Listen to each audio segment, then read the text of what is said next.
The war had ended, but the silence that followed was louder than the explosions had ever been.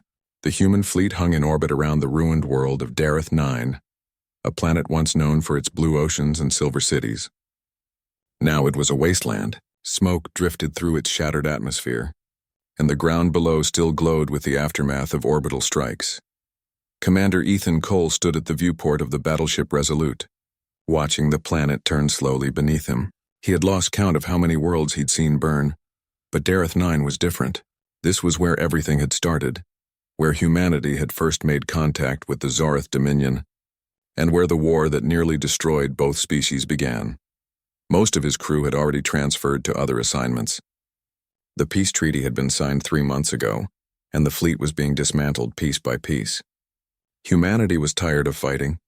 Everyone wanted to go home. Everyone except Ethan. He had stayed. No one understood why. His orders were complete. His ship was to be decommissioned. The Resolute was old, scarred, and half its systems no longer worked. But Ethan refused to leave. Something inside him whispered that his mission wasn't over. Not yet. "Sir," a voice came from behind him. It was Lieutenant Mara Keene, his communications officer, and one of the few who hadn't yet transferred out. "Command has sent another recall order. They're requesting you report to Earth immediately." Ethan didn't turn around. His reflection stared back at him in the glass. Gray hair, tired eyes, and a uniform that had seen better days. "Acknowledge receipt," he said quietly, "but tell them I'm not leaving until the scans are complete." Mara sighed softly. "You've been running those scans for 2 weeks, sir." "The planet is dead. There's nothing left down there." "Maybe," he replied, "but I keep getting interference on the southern continent. Something's still moving." Mara frowned. "Could be residual energy from the bombardment." "Could be," Ethan said, though his tone made it clear he didn't believe that. When she left the bridge, Ethan closed his eyes and took a deep breath. The silence pressed in on him, the kind of silence only deep space could hold. He thought of the people he'd lost during the war. His crew, his friends, his wife back on Luna Colony who'd never stopped waiting for him. He thought of the promises he had made, to protect, to endure, to never give up on humanity. The console beeped softly. The scan had finished its next pass. Ethan opened his eyes and leaned forward. There it was again, a faint energy reading deep underground on the planet's southern hemisphere. It was rhythmic, pulsing like a heartbeat. Ethan narrowed his eyes. "That's no residual energy," he murmured. "That's a signal." He called Mara back to the bridge. "Patch that frequency through the long-range array," he ordered. After a few moments of static, a distorted voice broke through the silence. "Human vessel. Repeat, need assistance." Mara gasped. "It's in English." Ethan's pulse quickened. The Zareth had wiped out every human colony on Dareth 9 years ago. No one could have survived. "Trace that signal," he said. Mara worked the controls quickly. "It's coming from an underground facility. Coordinates locked. Prepare a shuttle," Ethan said firmly. "We're going down there." The shuttle cut through the dark clouds, lightning flashing across the scorched sky. The surface of Dareth 9 was nothing but ruins. Melted metal, shattered towers, and seas turned into gray dust. The once beautiful cities were gone. As they descended, Mara looked out the viewport and whispered, "I can't believe people lived here once." "They did," Ethan said quietly. "And they built wonders." They landed near a collapsed structure half buried in ash. The signal was stronger now, pulsing every few seconds like a mechanical heartbeat. Suited up, Ethan and Mara stepped onto the planet's surface. The air was thin and poisoned, the wind whispering through broken walls. They found an entrance, a metal hatch partially exposed among the debris. The words Humanity Research Outpost 17 were faintly visible on the rusted plate. Ethan knelt beside it. "This place was sealed before the final bombardment," he said. "It might have shielded someone from the blasts." Together they forced the hatch open. A rush of stale air escaped. Their suit lights illuminated a narrow corridor leading into the darkness. They moved cautiously, weapons ready, though Ethan hoped they wouldn't need them. Power flickered from damaged conduits along the walls, and the distant hum of machinery echoed faintly below. Mara checked her scanner. Signals coming from sub-level 3. They descended deeper until they reached a heavy blast door. Ethan pressed his hand against the access panel. The system recognized his suit's old military ID. Somehow the outpost software was still operational. The door hissed open. Inside was a small control room. Screens lined the walls, most cracked or dark. In the center was a cryopod, still active. Frost clung to the glass. Inside, a young woman lay sleeping, alive but frozen in time. Mara stared in disbelief. Someone actually survived. Ethan stepped closer, his heart pounding. The pod's label read Dr. Lyra Tanaka, civilian scientist. He remembered that name. She had been one of the researchers studying Zorith biotech before the war went nuclear on this world. "Can we revive her?" he asked. Mara ran a diagnostic. "Yes, but her life signs are weak. The system is failing." "Do it," Ethan said without hesitation. The cryopod hissed as it released pressurized gas. Slowly the frost began to melt away. Lyra's eyes fluttered open, confused, frightened, and weak. "Where am I?" she whispered. "You're safe," Ethan said gently. "You're aboard an outpost on Dareth 9. I'm Commander Ethan Cole, United Earth Fleet." She blinked at him, trying to process the words. "The war. Is it over?" Ethan nodded slowly. "Yes, it ended months ago." Tears filled her eyes. "Then I wasn't wrong." "The signal worked." "What signal?" Mara asked. Lyra tried to sit up but winced from the effort. "I was working on something before the bombardment. A failsafe. I found something deep beneath the surface. A machine not human, not Zorith either. It was alive." Ethan exchanged a glance with Mara. "Alive?" "Yes," Lyra said weakly. "It called itself the Sentinel. It said it could stop the war, that it could protect both species, but no one believed me. Then the bombs fell." She coughed softly. "It's still down there, waiting." Ethan stood silently for a moment. Every instinct in him told him this was insane. The war was over. His orders were to leave, return to Earth, and finally rest. But something inside him, that same voice that told him to stay when everyone else walked away, whispered that this mattered. "Show me where you found it," he said finally. Lyra looked up, hope flickering in her tired eyes. "You mean you'll help me finish what I started?" Ethan nodded. "If there's even a chance it can prevent this from happening again, we can't ignore it." Mara frowned. "Sir, Command will court-martial us if we interfere with classified tech." "Let them," Ethan said firmly. "I didn't stay here to follow orders." As they prepared to descend into the lower tunnels, the ground rumbled faintly beneath them, a low vibration that seemed to pulse with life. Lyra's eyes widened. "It knows we're here." Ethan tightened his grip on his rifle and looked toward the darkness ahead. "Good," he said quietly. "Then maybe it's time we finally talked." The rumbling grew stronger as Commander Ethan Cole, Lieutenant Mara Keene, and Dr. Lyra Tanaka stood at the entrance of the lower tunnels. The air was heavy, and the sound seemed to come from beneath their feet, a slow rhythmic pulse that almost felt like breathing. Ethan's helmet light cut through the darkness ahead. The tunnel walls were covered in strange dark metal that shimmered faintly, unlike anything built by human hands. Every few meters, veins of faint blue light ran along the surface, pulsing in time with the rumble. "This wasn't part of the outpost's original structure," Lyra said, scanning the metal. "It's the same material I found years ago. It's not human-made, it's part of the Sentinel." Mara frowned. "You mean this whole tunnel is alive?" "In a way," Lyra replied. "It's not alive like us, it's aware." Ethan moved forward carefully.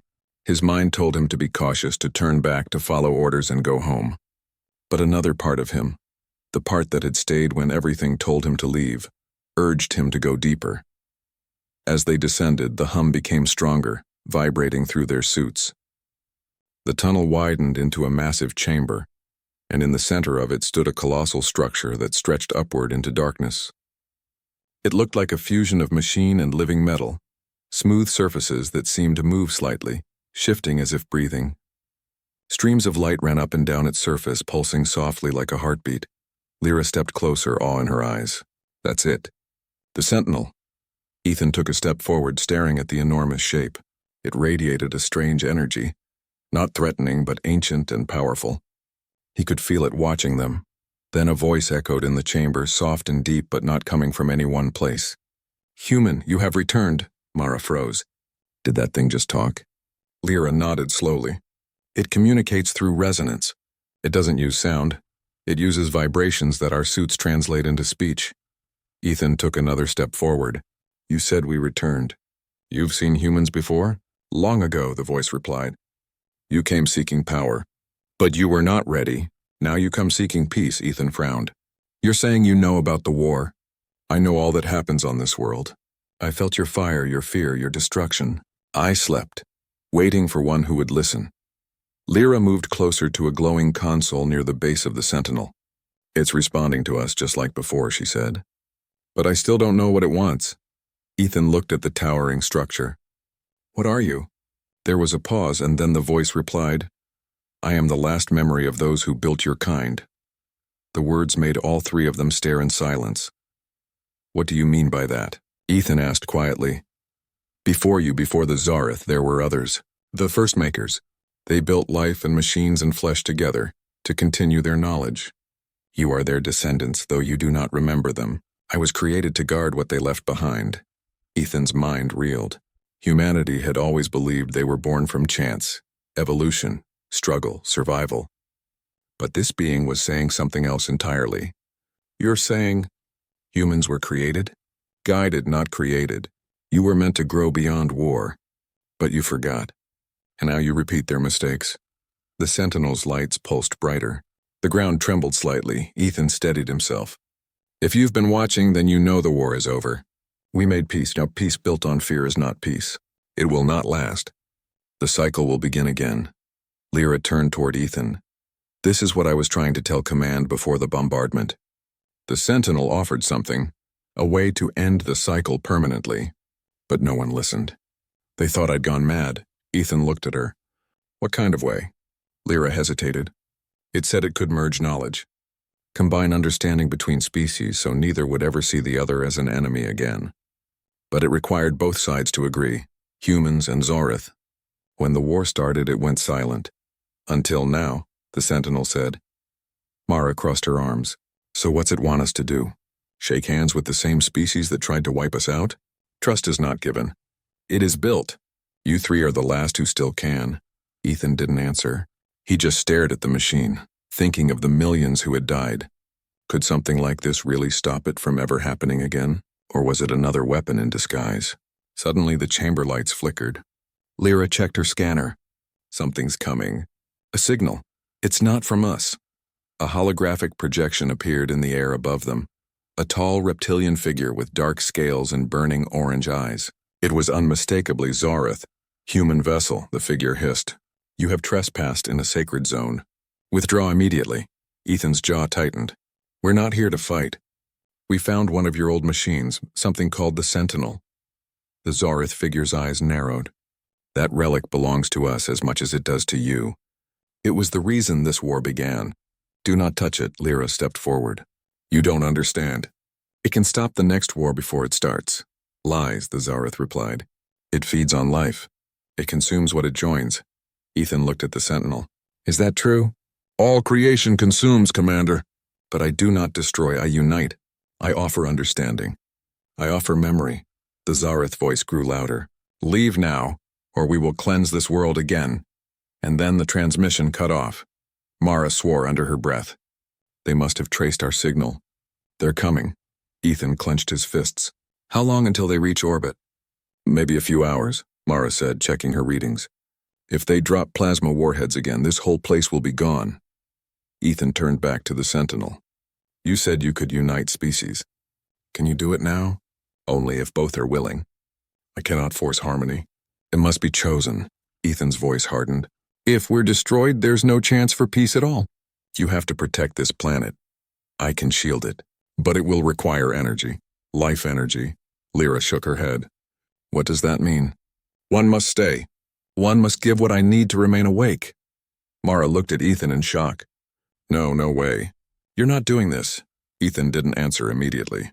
He looked around at the chamber. The walls of living metal, the slow pulse of light, the faint warmth that felt almost like a heartbeat. He thought of all the soldiers who had died, all the worlds lost. If one life could keep the peace, could protect what humanity had fought so hard to build, wasn't that worth it? He turned to Lyra. If I stay, can you get back to the ship? She shook her head. Ethan, you can't, he smiled faintly. I've been staying my whole life when everyone told me to walk away. Maybe this time it'll mean something. Mara's voice trembled. Sir, please. We can find another way. Ethan placed a hand on her shoulder. No, you'll take Lyra and go. The sentinel said it needs one. It's enough. The sentinel's voice filled the chamber again, softer now. Your choice honors them, human, but you still have time to change it. Ethan shook his head. No, I made my choice a long time ago. He turned to his crew one last time. Take the shuttle. Tell command what we found. Tell them peace isn't a dream. It just needs someone willing to stay. Lyra's eyes filled with tears. You'll die if you do this. Ethan smiled sadly. Maybe. Or maybe I'll just finally rest. The chamber brightened as streams of light flowed down from the ceiling, surrounding Ethan in a soft glow. His body felt weightless. He closed his eyes as the sentinel's voice echoed one final time. Then let the cycle end here. Mara grabbed Lyra's arm, pulling her toward the exit as the ground began to shake violently. The walls of the chamber pulsed with blinding light. The last thing they saw before the blast door sealed was Ethan standing still, calm, his face peaceful as the energy surrounded him completely. The blast door shut with a loud echo, sealing the chamber where Ethan Cole stood. Light poured through the cracks as the sentinel awakened fully, its power shaking the ground. Mara and Lyra ran through the tunnels, their hearts pounding, the walls glowing brighter behind them. The rumbling grew stronger. Dust rained from the ceiling as they reached the upper levels. The faint blue lights that had lined the passageways now shone like rivers of fire. It felt as though the planet itself was waking up. Come on, Mara shouted over the noise. They climbed the last ladder and emerged into the surface ruins. The sky above was a storm of red clouds flashing with strange blue lightning. The air was alive with energy, and for a moment both women stopped and turned back. Below them, deep under the planet's crust, Ethan was still there. Lyra pressed her hand against the ground. He's still alive. I can feel the energy link. The sentinel has started merging. Mara grabbed her arm. We need to move. The Zareth ships are coming! They ran toward the shuttle, which was half buried under debris from the tremors. Mara climbed inside first, checking the systems. Engines are still good. Let's get off this rock. Lyra strapped in, glancing once more at the planet's horizon. If he succeeds, this might change everything. The shuttle lifted off just as the ground below split apart. Beams of blue light shot up from cracks in the surface, rising into the clouds. The entire planet glowed faintly as if it had become one living being. Above Dareth 9, the human battleship Resolute orbited silently. Automated systems detected massive energy surges from the planet below. The remaining human ships in the system began to retreat, fearing another catastrophe. At the same time, Zoreth warships appeared from hyperspace. Their dark hulls glimmered against the stars as they took formation, weapons charged and ready. Mara opened a channel to the fleet. This is Lieutenant Keen of the Resolute. Do not fire. Repeat, do not engage. There's something happening on the surface, and Commander Cole is still down there. The communication channel erupted in static before Admiral Harker's voice came through. Keen, are you out of your mind? That planet is going critical. Evacuate at once. Mara's jaw tightened. Sir, the commander made contact with an ancient machine, the Sentinel. It's stabilizing the planet's core. It's not an attack. It's a defense mechanism. Lyra leaned over the console. If they attack, they'll destroy it, and maybe us with it. The Sentinel needs time to finish merging. Admiral Harker didn't answer right away. Then he said coldly, You have 15 minutes. After that, we're pulling out. That's final. The line cut, Mara exhaled sharply. 15 minutes. That's all we've got. Deep beneath the surface, Ethan Cole was surrounded by light. The Sentinel's voice echoed inside his mind. Calm, powerful, almost human. You have chosen to stay. Why? Ethan's voice was steady. Because if peace means anything, someone has to hold it together. Someone has to be willing to stay when everyone else walks away. The light pulsed brighter. You are merging with me. Your thoughts will become part of the network. You will not be human as you were. I know, Ethan whispered. Just promise me one thing. Speak. Protect them, all of them. Not just humans. The Zareth too. No more wars. Your will shall guide mine. The Sentinel's energy surrounded him completely. He felt warmth spreading through his body. Not pain, but peace. His heartbeat slowed until it matched the rhythm of the great machine. He saw flashes of memories, the first makers building worlds, creating life and watching it grow. He saw human faces, Zorith faces, and countless others, all born from the same source. Then, for the first time in centuries, the Sentinel spoke not just to one mind, but to all. In orbit, both human and Zorith ships suddenly went silent. Every communication system crackled with the same voice, a calm, steady tone that seemed to come from everywhere and nowhere. This war is over. Admiral Harker stood frozen on the command deck as the voice continued. I am the Sentinel. You are children of the same creation. You have forgotten what you were meant to be. One of your own has chosen to stay, to remind you of what peace costs. Zorith commanders listened in confusion. Some reached for their weapons, others simply stared at the glowing planet below. I offer you a gift, memory. And then, without warning, every living being in orbit, human or Zorith, felt something inside them change. Memories, emotions, and visions filled their minds. They saw the history of both species and their pain, their triumphs, their fears. They saw how similar they truly were. On the Resolute, Mara and Lyra both gasped as their helmets filled with light. For a brief, breathtaking moment, they saw through each other's eyes, and through Ethan's. They saw him standing in the heart of the Sentinel, smiling as blue light wrapped around him like a living cloak. His voice echoed softly. If peace is to last, someone has to stay. Someone always has to stay. And then he was gone. The light faded. The planet calmed. The cracks in the surface closed as if they had never been. The storms disappeared, replaced by a calm, glowing sky. Mara looked out the shuttle window, tears in her eyes. He did it? He really did it, Lyra nodded slowly. He became part of it. The Sentinel isn't just a machine anymore. It's him. Above the planet, the human and Zorith fleet slowly withdrew their weapons. No one spoke. No one fired. For the first time in decades, the silence between them wasn't hostile. It was understanding. Weeks later, Dareth 9 was declared a neutral world. Both species agreed to rebuild it together, a symbol of peace. A monument was built at the site where the Sentinel had awakened, a tall spire of silver metal engraved with simple words, "He stayed." Every ship that passed through the system stopped there, if only for a moment. Pilots, soldiers, and travelers from both sides would stand in silence, feeling the faint hum in the air, the heartbeat of the Sentinel. Some said it was the pulse of the planet. Others believed it was something else, the echo of Commander Ethan Cole. Lyra remained on Dareth 9 as the head of the Unity Project. She worked to combine human and Zorith technologies, building new systems that could heal rather than destroy. Mara, promoted to captain, visited often. Every time she did, she would look up at the silver spire and whisper, "We didn't forget you, sir." And sometimes, when the wind blew across the plains, a soft voice would answer, faint like a whisper in the stars. Good, then keep building. Years passed. The alliance between humans and Zorith grew strong. New colonies were built together, ships crewed by both species. The memory of the war faded, replaced by stories of the man who stayed. Children learned about him in schools, not as a soldier, but as a symbol. They called him the Guardian of Peace. Some said that when they dreamed, they could see him, standing in a world of light, watching over them with calm eyes, and deep beneath Dareth 9, where the Sentinel still slept, a faint light continued to pulse. Inside that light, Ethan's mind lived on, not trapped, not lost, but at peace. He could see everything now.